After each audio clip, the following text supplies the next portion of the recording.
Have you ever heard of the phrase, a palapa in Yelapa is better than a condo in Redondo? Well, it's a true statement. In fact, a palapa in Yelapa is better than many places around the world. In this episode, we share with you the annual Cruisers Spring Fling, as we cruise across Banderas Bay from La Cruz de Guanacaxle to Yelapa with old friends, and then return with some new ones. Welcome aboard. We are Alexa, Pat, and Gilligan the Fat Boat Cat. We live aboard our 50-foot Nordava Noeta. Follow us as we cruise to unique corners of this planet to learn about other cultures, see the wildlife, meet people from around the world, and explore.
My friend Kat. Okay, let's do this. Okay. We're on. Okay. So this is my friend Kat. Kat works with the marina as a liaison between cruisers and the marina, but she organizes a bazillion events, kid events, adult events. And so the Spring Fling, I wanted to ask you a little bit about Spring Fling. Yes. You're the expert on it.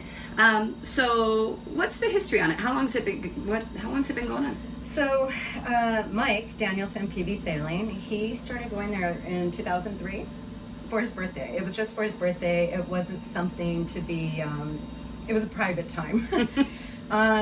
As the years progressed, he started getting the Bardi Yacht Club involved, and he made it more like a fun rally. And then he said, let's do a regatta. Yeah. So boats were racing to Yelapa.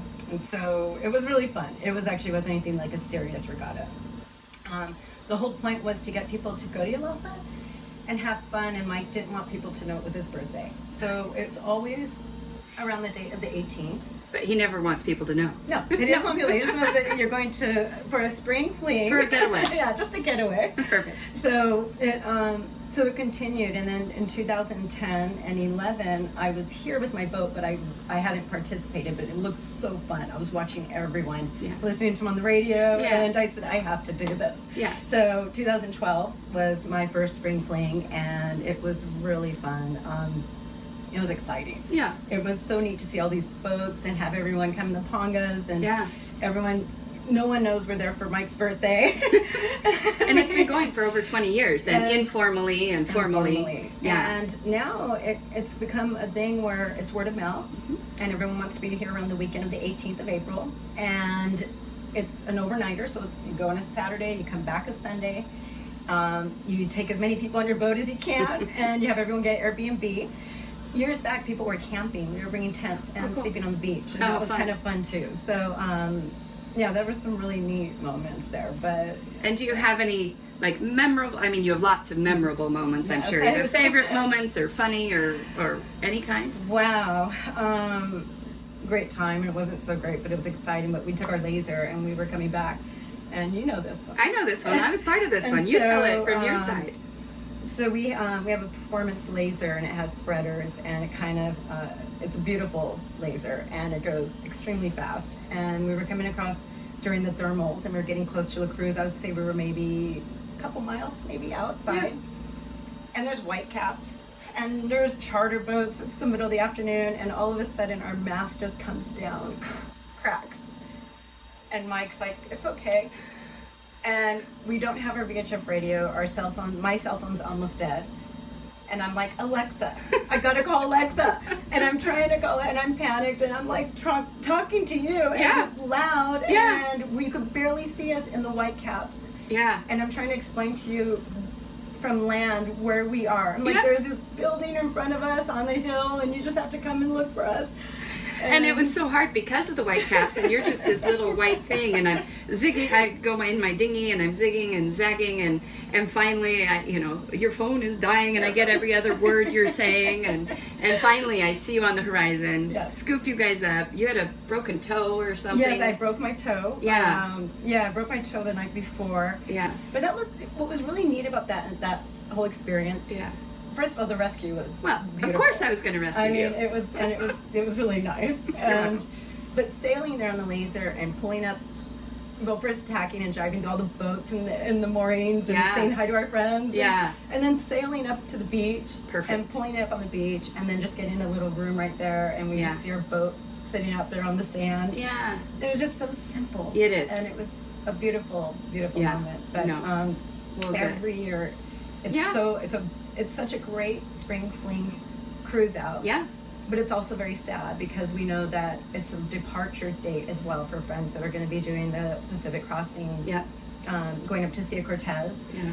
So we kind of like go, oh gosh, it's almost like, okay, goodbye everyone, we'll see you next season. And the times that I've been, each time I've gotten to know boaters that I didn't know before, and then they leave, and I'm like, wait, I just met you. So it's kind of, but then I get to see them when they come back around. So it's been great. So thank you for hosting every year, and we'll find a way to do it next year too. Next year, and anyone around, I highly encourage everyone to give it a try, because it doesn't matter if you a powerboat, sailboat, or friends that we had in condos, that just got in Pongas and took them straight over, and dropped them off, and they hung out with a bunch of cruisers, and they loved it. It was perfect. It was a good time.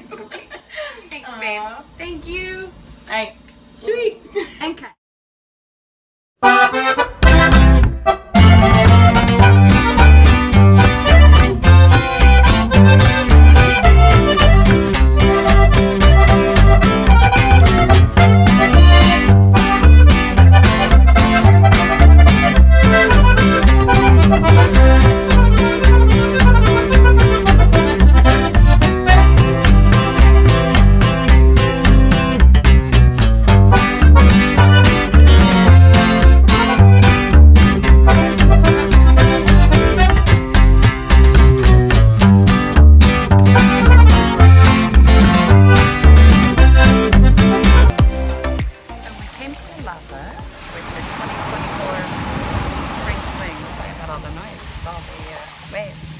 Anyway, came over on a ponga, heading back today on a French sailboat on Hideaway, and had a great time last night. Met a lot of new sailors we didn't know before, and it was a great spring fling